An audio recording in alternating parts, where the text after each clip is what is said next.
Hey everybody, it's Safi and Marco Dish Out on Movies, the only movie review show on YouTube to review movies in terms of food. It's just Marco here once again, and I am finally here to do my Jennifer Jones movie review for 2023. For starters, I picked this movie randomly. For some reason I thought it would be fun to watch Carrie, which isn't the actual Carrie. it's 1950s Carrie, and the reason why is pretty hilarious because you can kind of see their point and why they called it Carrie, but then you look and you find out there's a book. It's called Sister Carrie, and it doesn't matter if people would think or not that it's about a nun. I mean, if it's based on a book called Sister Carrie, then you should call it Sister Carrie. So, that's number one. The title's trash. I mean, the title, it's really questionable because the movie's not really even about Carrie. I mean, I guess it is, but it's really not. And so, okay. Yesterday, what was that? I just felt... Yesterday, I was trying to do a celebratory birthday dinner for Jennifer Jones. I guess I can call it year, even though I'm also doing Sharon Tate year, where it's every month instead of just once a year. So what I did was I had beef stroganoff by Natalie Wood, which, if I eat beef stroganoff, I will only eat Natalie Wood's recipe. I will not eat some random... God, why does my voice sound like... Why the fuck does my fucking voice sound like... what the fuck was that? I've been waiting to record all day. I've been waiting to record. It's now 6 o'clock in the evening, and I've been waiting to record all day. And see, this is probably one of the cons of this new place, is that, with my previous house, I could just go outside and do a video at 7 o'clock in the morning if I wanted to. And at this place, I can't. So, and I apologize for the delay, because believe me, I do not want to do these late in the day reviews where, they just randomly pop up around dinner time or near bedtime, quote unquote, if you even have a bedtime. That's a weird thing to say. So anyways, I had beef stroganoff, and then I had apple slaw. And that was sort of Safi's invention. She came up with the idea the first time that we ever had it. And ever since then, I was like, apple slaw is the perfect thing to go with beef stroganoff. Because it's sweet and it counteracts the saltiness and the savory aspect of the beef stroganoff. And then for dessert, of course, I made Jennifer Jones's recipe of sour cream molasses cake. And then Safi had the bright idea of adding sour cream frosting to the outside. Because we were a little hesitant about the molasses icing. There was somebody who put up this recipe, and she said some weird thing where if you want enough icing for inside and the outside, you're going to have to make a double batch. But then I made the regular for the icing, and there was enough for 3 whole cakes worth of icing. So that was totally false, what that person said. And it was really funny too, because all 3 elements of the dish, all of them were pretty much had different, I guess, flaws. I mean, it was really funny, the way that, the movie was the same way. That was another thing where I felt like it was very I don't know, interesting that I ate that meal, and then it was very reminiscent of eating that meal. And I don't know how we just pick these similar foods all the times to the things that we review. We don't do it on purpose, I promise. Because I know it sounds lazy as well if I just say, oh, this movie is the food that I ate last night at dinner time. But it is really the case. I mean, this movie in particular, it was very similar. So, number one, and I'm just going, wait, should I talk about the food now or should I? I think I'll talk about the food at the end when I do my food review. I mean, I guess you guys already know what I'm going to rate the movie. But anyways, let's get into the movie. So, I was really not excited to watch a Jennifer Jones movie after finding out what happened with her in real life. And I mean, I don't know, it seems like her life is a pretty unique tragedy to dissect, but at the same time, like, you can kind of see how it turned out that way. I mean, with this one choice that she made where, this fatso producer, he groomed her, and then he basically stole her away from her family. And you can see that whole choice, the negative effects that it had on the rest of her life. And I think that is sort of interesting because this movie is very close and similar to what happened in her real life. So I think that, and I'm not going to say that I will make the movie, but I will flirt with the idea of making it, because I think that if you wanted to make a perfect Jennifer Jones movie, all you have to do is set the movie during the making of Carrie, and then have a couple of flashbacks, like that being the Retardos movie. If you guys remember that piece of crap, do that, but good, and cast people who actually fit the characters, and then it would be perfect. Because this movie, it was uncomfortable to watch, knowing what happened in real life and knowing how you can really see like the behind the scenes mechanics a lot more than people would think. Nowadays everything is out in the open. Chris Evans, his dick pic got leaked on Twitter and everything at one time, and it's like everything is out in the open now. Like, there's no secrets, there's no hiding anything from anyone. And back then, a lot of people said, well, back then, there was a lot of stuff that was hidden. And I feel like that's a little bit of a stretch, because you can see in this movie that it's mirroring real life. And you can see the reason why she even did the movie. And you can even see in the credits the reason why she did the movie. And it's like, it's just as bad as nowadays when you have these people who, bring real life into the movies too much. And I mean, it is important to bring life into the movies, but some people, they take it too far. And they make it all about them and their stupid agendas that they want to preach and lecture about. And this movie, it's a very interesting movie to talk about, though, because there are a lot of issues to discuss that I think that need to be discussed about this particular movie.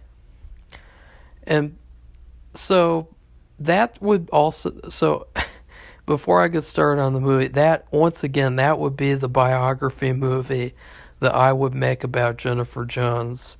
And it would be perfect because what you would see in the story of the movie, the making of the movie, it would explain everything else in regards to her life, I guess. And we will talk more about her in this review because I want to try to celebrate her because I like her a lot. I love her acting. I love her personality. But the trouble is that I can't really tell very much about her in real life other than the fact that, she made that one horrible decision and she's a crazy woman in regards to her cooking, I guess. I mean, there's only one recipe that I could find, and it was a sour cream molasses cake. And if it's not a family recipe, then I'm deeply concerned about why she wasn't put in a mental asylum. Okay, so this movie, I think that it would be best described as a really, really weak version of Midnight Cowboy with a love triangle ish. That from a female point of view too, I guess. Like that's the only way that I can really package this movie for people like just nowadays to understand like what is this movie. It is a lot like Midnight Cowboy in the sense that it's about a woman who goes to a city and she can't find work, and then she meets another guy who she really likes, and they're together and they suffer through it. It's kind of like that.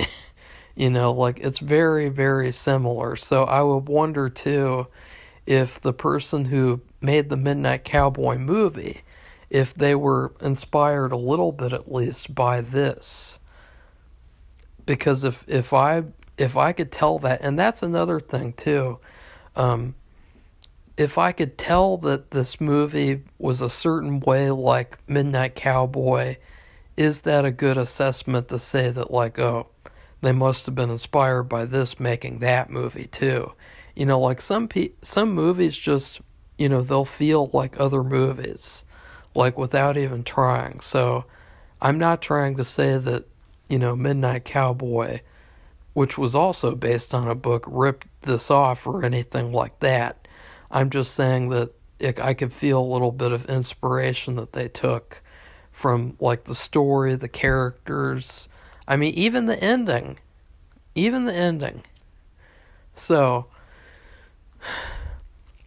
let's just, I don't really want to do a play-by-play of the story because I really hate those reviews that do that type of thing.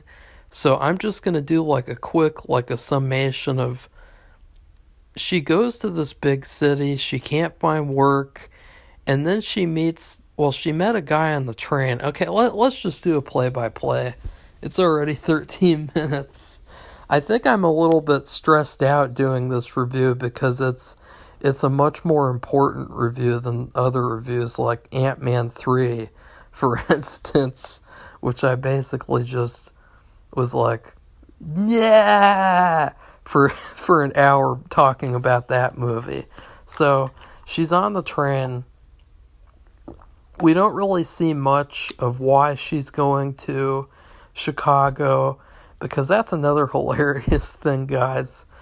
She's going to Chicago to find a nice city life, which I don't know anyone who have voluntarily moved to Chicago nowadays in 2023. Like you'd have to be like an insane person. But of course, then again, Jennifer Jones is very insane, as we have found out, and she's very crazy, but she's cute and she's hot, so that's fun. And oh wait, do the credits come first? Okay, the credits. We need to talk about the credits to this movie, because the title credits. This had one of the cringiest parts about the whole movie. And I don't know if this is common for movies back then. I know that it's a thing that happened because of the old system where actors would be under contracts, and so then they would be like traded like slaves, basically. I mean, that's what it feels like with this whole title card sequence. Now, let me explain. Jennifer Jones, as soon as her title card pops up, it says her name, and then underneath that, it says, with the permission of the Fatso producer guy. And so it almost feels like she has like a brand. Like that's like her slave brand to this Fatso producer who groomed her. And so it's like, oh, she didn't pick to be in this movie. It was the permission of the Fatso producer that allowed her to be in this movie. You know, the guy that she's married and having children with, while that other guy falls into a deep depression and kills himself. You know, that's what this title card represents. You know, it represents that whole terrible decision she made in her personal life. And I really felt like it was sort of like a gut punch to see that at the beginning of this movie because of what happens to the characters in this movie. I mean, when you guys find out what happens, you're going to kind of be like, ugh. And we should also say, too, this movie is based on a book called Sister Carrie. And it was a book from 1900, and it was very, very controversial because people back then, they would get offended by things that nowadays people think are totally normal and fine. And so, you know, they didn't approve a lot of the behavior in this book, and they didn't think that the characters got punished for their actions, which was the biggest load of bullshit I've ever heard. So they kind of tried to sabotage this book when it came out. You know, they only made a certain number of copies, and then they didn't advertise the book at all because they wanted the book to fail. And I think that it's good that they made a movie about the book so they could bring attention to it, because apparently, I mean, this is how bad our society is. Apparently, the first time the true unedited version of this book came out was 1981. That was 81 years after this book came out, and they edited it, they censored it, they changed it, altered it. 1981. I mean, that is a long time for society to fucking grow up and say, like, you know, maybe adults should be able to read whatever they want to read about. You know, maybe they shouldn't be forced to, not be able to read, like, oh, society is having a hard time right now with this issue, so, you know, maybe movies and books about that topic shouldn't be made, and people shouldn't be allowed. Like, no, that's fucking stupid. And the problem is, though, is that this is sort of like Lolita a little bit, in the sense that you can see the censorship in this movie because you can tell they censored this movie. There's a lot of, like, implication, I guess. I mean, that's another problem with these movies that have all this censorship, is that you can't really tell what they're going for. Like, you can't tell what is the artist's intention versus what is the stupid, retarded censor intention. You know, like the character, the story, everything in this movie is confused and muddled because it's not the raw thing. You know, like, it's not the raw story. And it's not a raw story that's any good either. I mean, this movie had a lot of problems. And it all starts off with the fact that, you know, apparently this movie had a lot of problems being made, too. I mean, they said that the Fatso producer, he really pushed for Jennifer to be in this film. And you can tell why. Because the movie's all about how, like, oh, wah, wah, wah, the fucking married person or whatever, the married guy and the woman who's in a relationship, and they should be together forever, and wah, wah, wah. It was very sympathetic to these evil characters. But they're not really evil, but one of them is. And I don't know. It's hard to say. I mean, I can't really judge these characters very much because the story was really minimal compared to what it could have been. And you guys can tell how confused I am, by the way. Like, I don't know. This is the most confused I've ever been doing a review. Like, usually I'm like, bam, bam, bam. And now I'm just like, I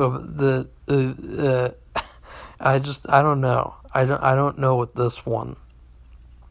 So she's on this train, and I guess her family paid for her to go to Chicago, and she was going to stay with her sister and her family and get a job in Chicago, and it's really not explained. And you think you're going to find out in the movie, like, you think maybe she'll talk to someone and she'll be like, oh, I heard about Chicago. I wanted to come here and do this and that. I had this one person who's famous that I was really inspired by, and they came from Chicago. Like, there's nothing. There's no reasoning. There's no thought. There's no logic. It's just girl goes on train to Chicago. Girl meets guy on train. The guy on train does weird things. But Jennifer Jones is also very cute. And so let's talk about this whole interaction between Mr. Druitt and Jennifer Jones, because I'm not even going to call her the character's name, because let's just face it.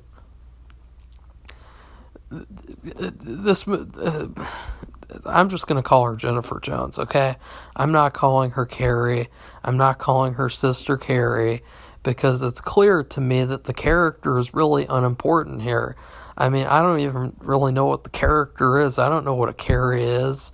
I mean, honestly, the Carrie in the remake of this movie is a much better character. She's a lot more likable.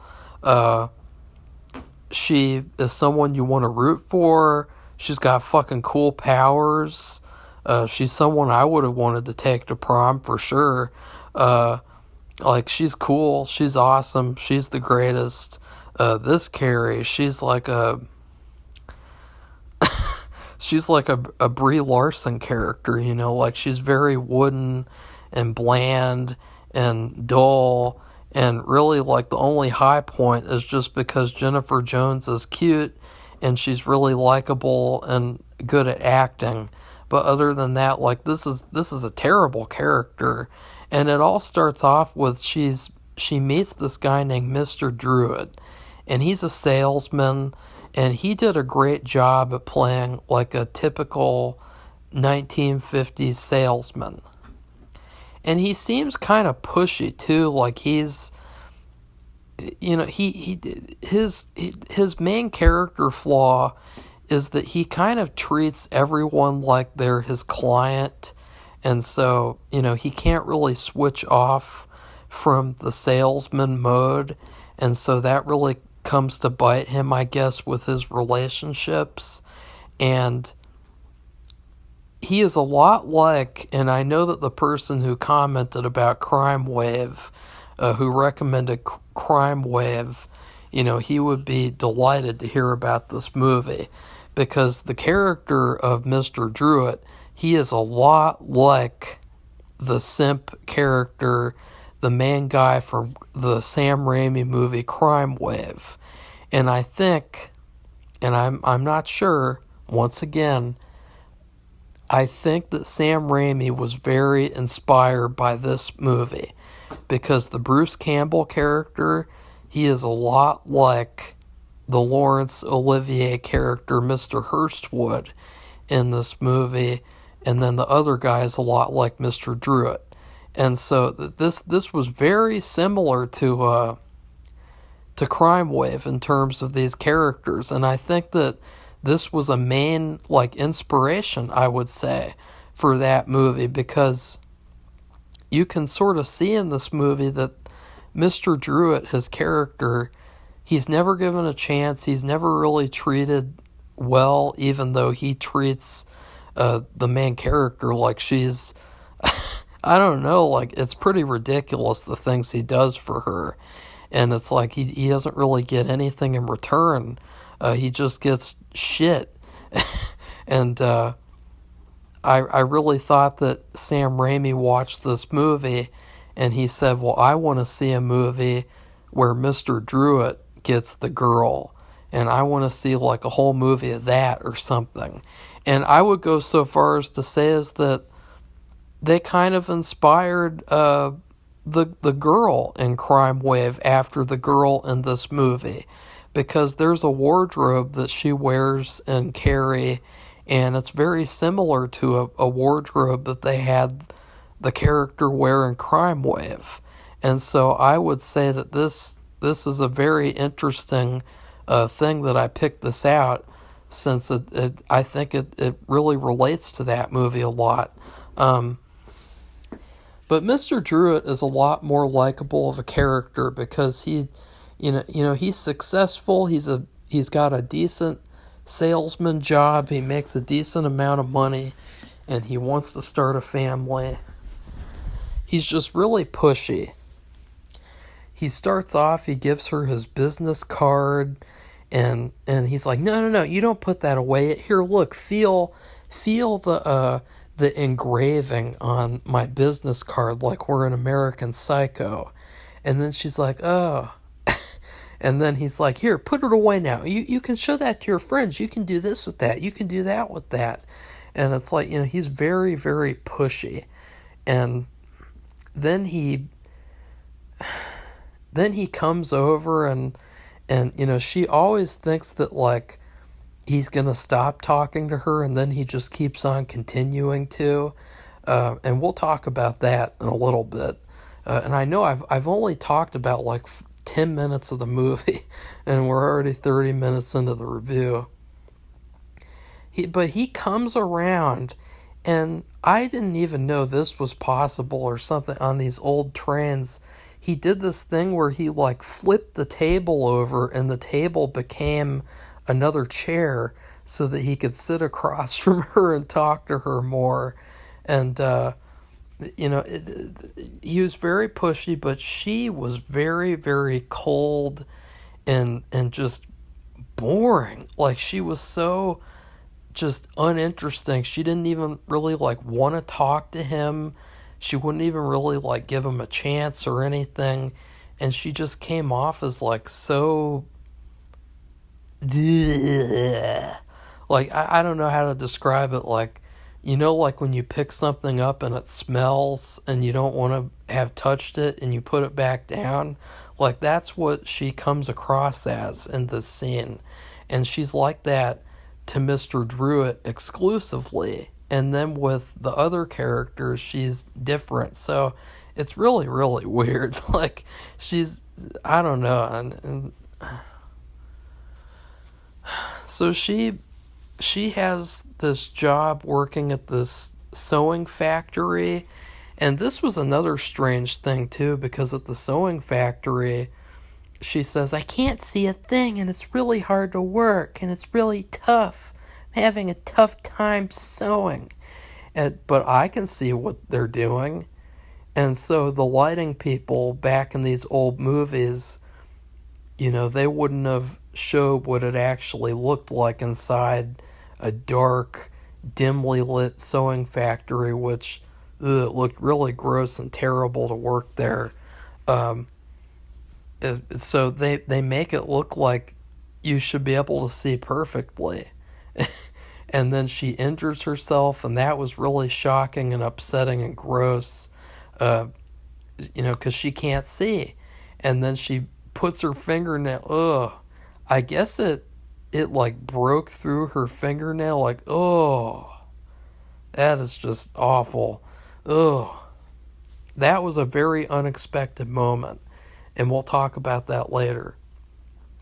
So she's having a hard time. She can't really make any money compared to what she needs to be making. And she gets fired for injuring herself. And it feels a lot like Midnight Cowboy at that point. And then she goes, and then she spends another day job hunting. And she can't find anything. And she went everywhere to look everywhere. So what does she do? This is the funny part. What does she do? She looks up Mr. Druitt with his business card, and she goes to him to ask him to get her a job at his company. And and instead he's like, "No, you know what? Here's $10. Wink, wink." And he gives her 10 whole bucks, which back in 1952 was, quite a lot more than $10. And then he's like, "Let's have dinner later at this fancy restaurant too, and it's all gonna be my treat." Wink, wink. And so then she goes home, and she's gonna pay her sister the $5 board fee. I guess she's got to give them $5 a week or something. They don't really say or specify. There's a lot of vague stuff in this movie, like vague dialogue, vague plot things that happen. Like just the simple thing of like, why is she going to Chicago? What's her big thing about Chicago? Who knows? And then this whole thing with the $5, like how many times does she have to pay the $5? How much is she making at the sewing factory? It's not really that interesting, but it's something to talk about. And her sister is mad because she says, "You took money from a man, and if you take money from a man, you are going to regret it for the rest of your life." And it's like, really? Like, really? Like, I don't know, like, he was giving it to her as a loan. I mean, he wasn't. So guess what happens? Her sister kicks her out. So she's really only Sister Carrie for like 15 minutes of the movie. And she comes to this restaurant, and this is another interesting thing that I did not know about. So apparently, back then, women were not allowed to enter through the bar door alone, and they had to have a man come with them. And there was like a whole separate entrance to the restaurant where women could come through alone. And the reason was because, quote unquote, like, they didn't want women to get attacked by all the greedy, gross men in the bar gambling and stuff. Like, it's pretty hilarious. I thought that was super unexpected because I never heard about that before, and it kind of threw me off a little bit. I was like, what? Like, so that was interesting. I did not know that they had that. It's pretty weird. At the same time, it's like, whatever. I mean, whatever. So she meets Mr. Hurstwood, and Mr. Hurstwood owns this restaurant and bar, and he seems to be very successful, and he's got a mustache, and he's Laurence Olivier, and they do have good chemistry, him and Jennifer Jones. They are okay together. I mean, they're not fantastic as a romantic duo. They're just kind of okay. And he says, you go through the restaurant entrance. And they had this really good shot where you're following her along as she's walking through the restaurant. And you see Laurence Olivier on the other side of this barrier. And he's walking as she's walking. And he's kind of watching her as she's looking over at him. And it's a pretty nice, like, shot. Like, I wish that there was more of that throughout the movie, too. That was really the only interesting shot in the entire movie. I mean, I know that that'll be like a controversial statement as well, because I know that William Wyler, he's a very popular director, and he is really good at making movies. I mean, even though I think that he's not very good at writing stories so far, from the two movies that I've seen, The Little Foxes being the other one, he is very, very good at making movies.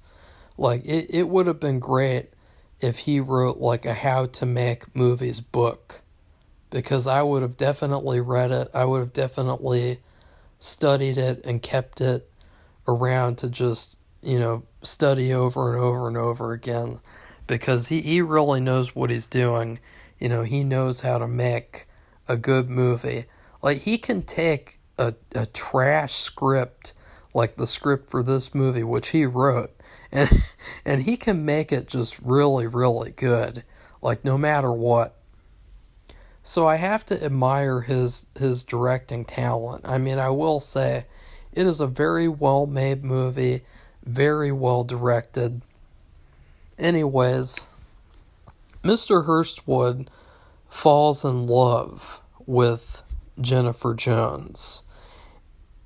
And at the same time, she is now living with the Mr. Druitt. And that's another funny thing. Mr. Druitt, he says, you can stay at my place because I'm going away on a little business trip because I'm a salesman. And so he leaves and he lets her stay there, and then she can't find anywhere else. And so she just decides to stay with him. And so she's taking gifts from him, taking money from him, and he's just giving it all to her. He's just giving her like every cent he has. He buys her like a puppy at one point. He buys her like hats and shit. He buys her like everything. Like, he is the biggest simp in the world. But at the same time, I just have to admire, like, he's successful and he makes a living. So, like, he's really not that bad in comparison to like other simp characters that I've seen throughout movies. And I think it's because it's an old movie simp. And so old movie simps are going to look a lot better than, modern day people.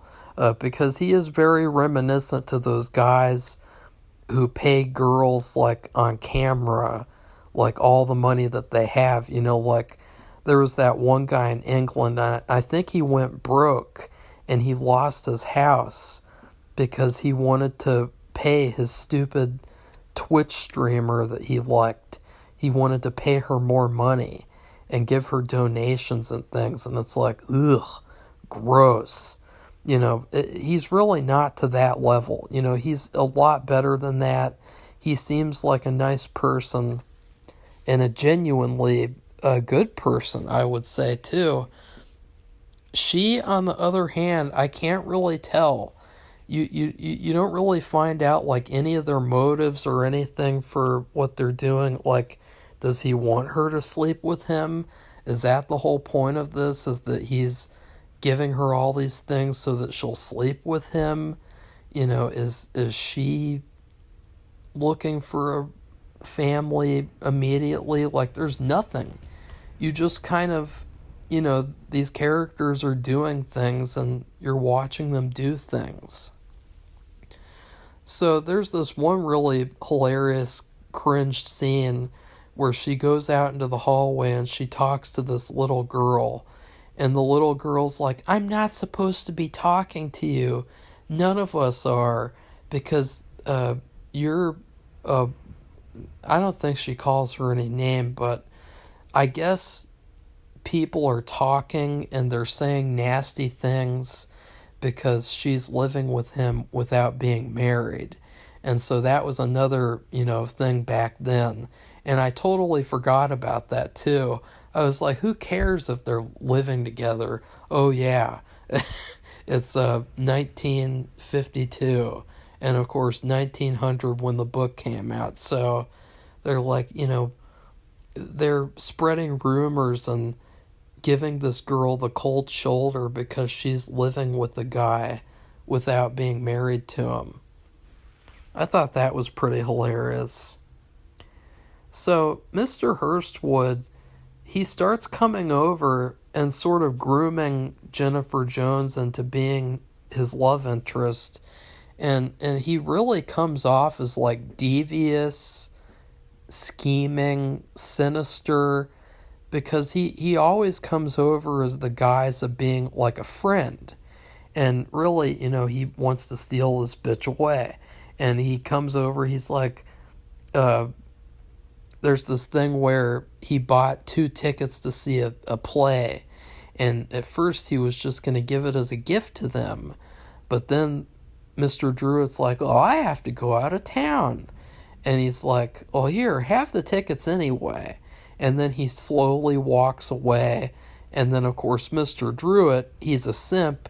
And he's like, I don't mind if you go with my girlfriend, Mr. Hurstwood. And he's like, oh, really? And he twirls his mustache. And he's like, yeah, that was the plan all along, dipshit. So that's kind of like, there is a good setup in this movie because, you have one guy, he helped this girl through hard times, and he seems like a genuinely good person. And on the other side, you have this guy who's like really, really like creepy, and, he's like a snake. He's like a snake person. And at the same time, he is really likable because he's Laurence Olivier, and he's got this like suave quality to him, very similar to Bruce Campbell in Crime Wave. So they end up hanging out, and of course, this is another funny coincidence too, is that this is another one of those stories where if a man is away from a woman for more than like 5 minutes, she's automatically going to sleep with anyone who wants to sleep with her, apparently. Because that's exactly what happens in this movie. Jennifer Jones goes with Mr. Hurstwood to the play, and then she's in the carriage with him, and she's like, I'm married, or I'm going to be married. I'm with someone. And then like a minute later, she's like, screw it. And she kisses him, and they have dirty, gross sex in the carriage, even though there's not a lot of room in the carriage, and the carriage looks uncomfortable. People like this, they don't really care because they're so gross and dirty. And, I really didn't like that, and I felt like this is kind of, I don't like this character. I don't like Carrie. I don't like how the fact that she did this in real life, where she had an affair with that fatso producer after he groomed her just like in the movie.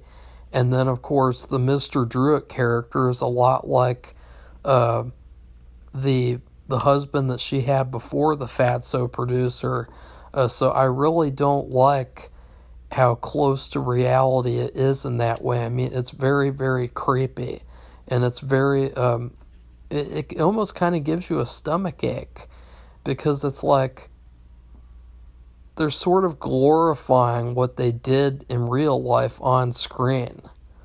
Like they're sort of like trying to say, like, look at us, we met this way and we're really romantic with each other, even though we were both with other people at the time, and we're such good people, quote unquote, and it just feels wrong. And we see nowadays too, this is another hilarious thing, we see nowadays constantly,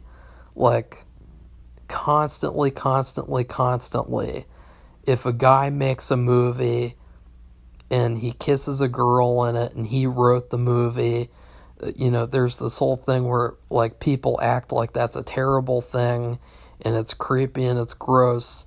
But this movie is a lot worse. I mean, the things that happen in real life that are mirrored in this movie, they're a lot worse.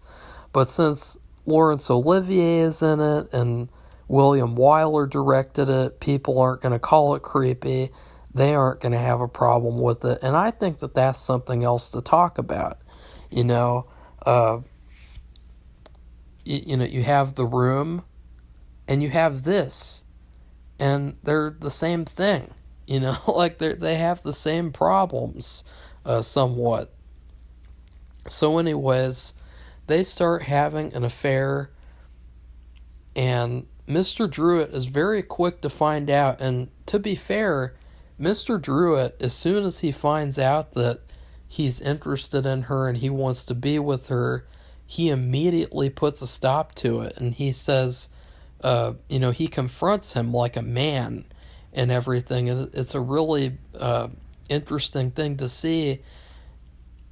And then Mr. Hurstwood, at the same time, he's got his own issues at home because he is actually married. And he is married to this really evil woman who's like, she's as cold as ice. And he has a son, and he really likes his son. So he really wants to get divorced. But the problem is that his wife, she schemed and scammed into stealing all of his money. And she will not let him divorce her, because she will take everything, and then he'll be poor and penniless. So that's pretty interesting too. I mean, see, as I said, like, I don't agree with those people in the 1900s who said that they were like letting these characters do things without any consequences, because there clearly were consequences of their actions. I mean, that's the whole point of the movie, is the consequences. So Mr. Hurstwood, he just says F it, and of course she is upset when she finds out that he's married, but she's still not upset enough to stop seeing him after he does another really creepy plan. So guys, let's talk about what he does to get Jennifer Jones back, because she's like, okay, whatever, I'll settle with Mr. Druitt, because he's a nice guy and he'll understand, and I don't have to worry about him leaving me because I cheated on him and was a terrible partner to him, because he's a nice guy. Mr. Hurstwood comes over to her house and lies to her and tells her that Mr. Druitt is in the hospital and that they have to go on a train together to go see her boyfriend in the hospital. So he basically kidnaps this woman. He kidnaps her and puts her on the train with him. Obviously this would never be made today because, oh boy, like, would they have a fit today? And he uses the whole train thing as an excuse to talk to her and to tell her, that he wants to leave his wife and that he really loves her. And there was another thing that happened too, and this was another little good scene in the movie, but it wasn't very long. He was doing, they don't really explain a lot in this movie. He was doing something at like a bank or at the restaurant or bar or something, where he works with this other guy, and the other old guy, he's got like a safe and he's got money in the safe, and he was trying to fix it to where this envelope wasn't sticking out because the door wouldn't shut. So he takes the envelope out with the money, and it's another man's money, and then the door closes to this little safe, and so he just walks off with the money and steals it, and he wants to use the money to run away with Jennifer Jones and start a new life together. So he does this, and she happily accepts his plan. even though, she's leaving Mr. Druitt. She doesn't really care about Mr. Druitt because she's a bitch. And that's the thing, is that, like, there's really nothing to her character except she was poor, so she needed to find some guy to give her all the money that she needed. Like, she's really not a good character, and she can't really stand on her own at all, except for the acting part. And it's really sad that, like, all the stuff in her personal life kind of overshadowed everything in her whole career, because I really feel like she's a great actress. Like, every time that she's on screen, I just think, she is making me not turn this movie off, honestly. Like, she's really good in anything that she does, anything whatsoever. So the second half of the movie is Mr. Hurstwood and her struggling to survive. Because then this unexpected thing happens where there's some guy who tracked him down, and he will either take Mr. Hurstwood to prison, or Mr. Hurstwood will give him back all the rest of the money that he stole. And so he gives him the money back, and then he leaves, and so they're broke, and he can't find work. And eventually, it just gets so bad because she got pregnant, and then she had a miscarriage, and this is another bizarre similarity. See, guys, there's a lot of weird stuff with these old movies, too. Jennifer Jones in real life, she was pregnant. She was pregnant when she was auditioning for the movie, or I don't even know if she had to audition, with her fatso producer husband doing all that he was doing to force her into this movie. She was pregnant, and she had a miscarriage during the making of the movie simply because she wore like this corset outfit that, like, it compressed her stomach so much that she lost the baby. And I think that's really sickening, that she hid that, and the fact that, she had this miscarriage. That's a terrible, unfortunate accident to happen. Well, that happens in the story. Carrie suffers a miscarriage with the guy in the movie who is a lot like the fatso producer. And you're just sitting there thinking, like, why? Like, just, this is really weird, really gross, really bizarre. It's just just truth is stranger than fiction. But then with Hollywood, they like to make the truth their fiction, so what ends up happening is that she leaves him, and she just says, "I was never good for you, bye." And he can't find work too because of stealing the money. And so everyone finds out that he robbed this place of $10,000. And even though he returned it, they still know that he robbed the place. So this is another funny thing, too. They said that it was in all the papers, and Jennifer Jones, even though she becomes this famous actress, she never even finds out about this until years later. So she on her own, and this is the kind of interesting part, because I was like, this movie is trash because the first half was this really great setup where you thought it's going to be about this love triangle between the nice guy and the jackass who is like a more gentlemanly type of guy, and then her, fighting, who's going to get her, who's she going to choose. But then in the second half, it's this stupid Oscar bait type of story where they're just struggling and struggling and struggling. And the thing, I just really wanted her to finally become a strong character. And finally, not really like strong in terms of like the feminazi definition, but just a strong character in general. And so she goes to become an actress, and it works out for her, and she becomes a big famous actress. Mr. Hurstwood is now a homeless person, and he's really sick, and he's probably dying, and he's in really, really bad shape.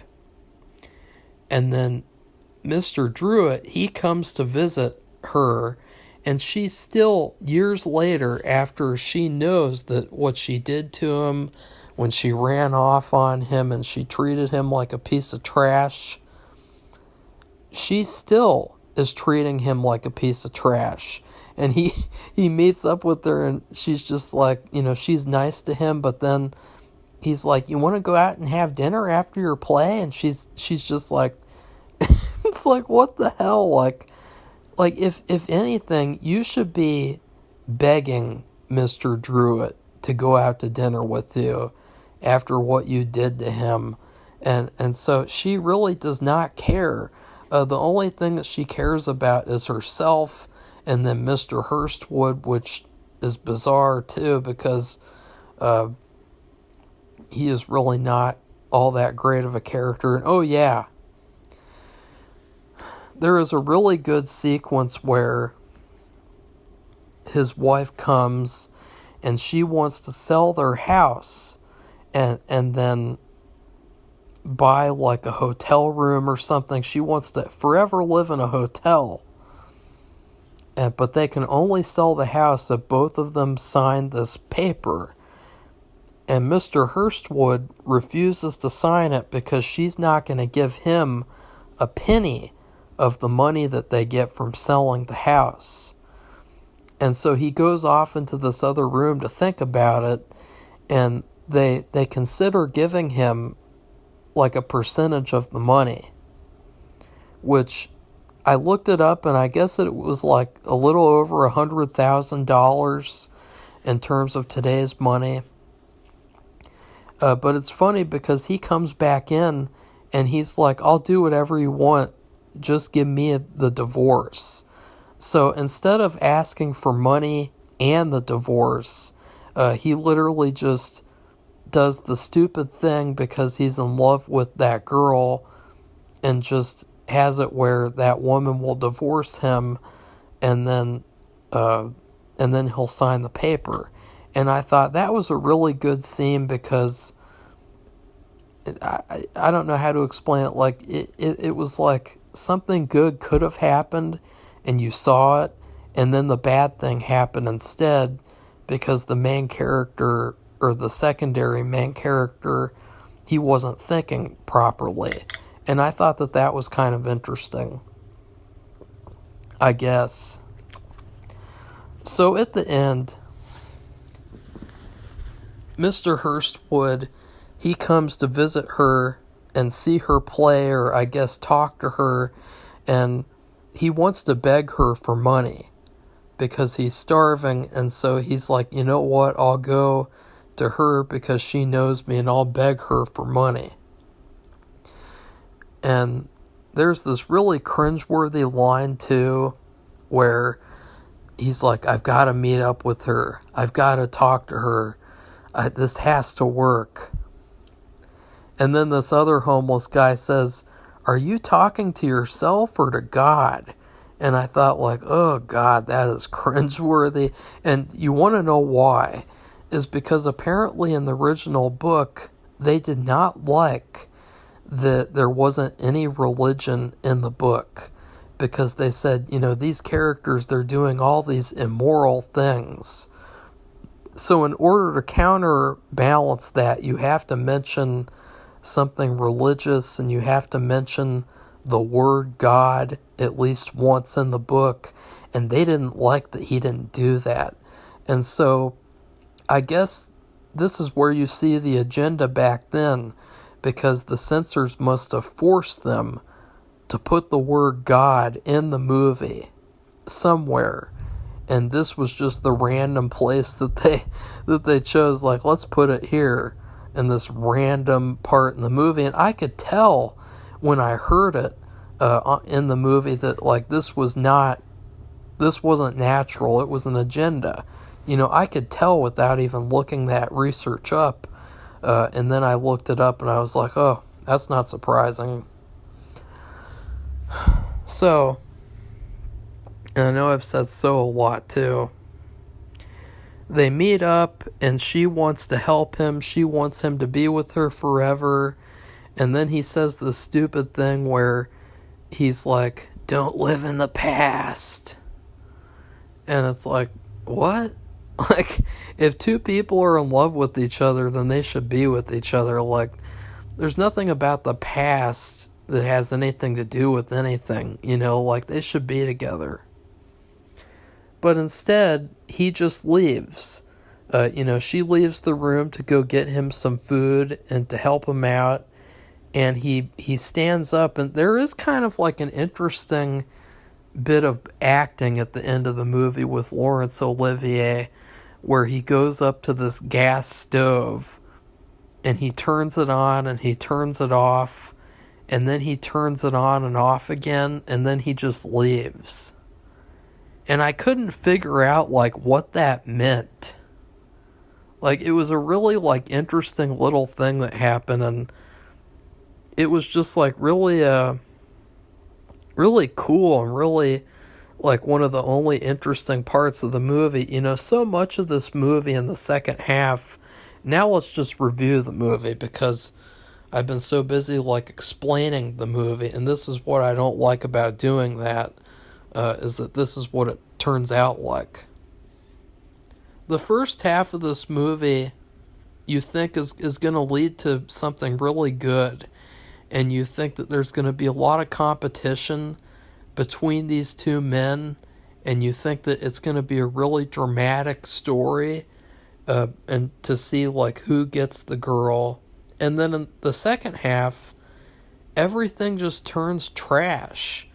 And it's like, instead of having that dramatic story or having this poverty suffrage porn, or is that what they call it? Suffering porn, where, like, just people suffer and then they win Oscars for it. Like, that's what it felt like. It didn't really feel genuine to me what these characters were going through. So I really didn't like the second half. I felt like the first half was so much better. I mean, it was such a better movie in the first half, even though it wasn't great. A better example of this movie would be The Apartment, which is a movie that I watched and reviewed last year. In that movie, they were in competition. And it was like this really uncomfortable thing where, the guy that he's in competition with is like this upper management boss guy, and he's this low-level employee, and it was a really, like, uncomfortable, like, back and forth, and really hard to watch, and it was very real, though, and that was a much better version of this same story. So, yeah, but this is a very interesting movie. I am glad that I watched it, and I'm glad that I talked about it. I'm trying to think if there's anything else to, like, mention. Well, I'll say this. In the original book, apparently, Mr. Druitt also helped Carrie become an actress, and he was the one who told her to go audition for a play, and he pushed her into doing it, which makes sense for his character. Well, in the movie, they changed it to she just randomly decides to become an actress with, like, 30 minutes left in the movie.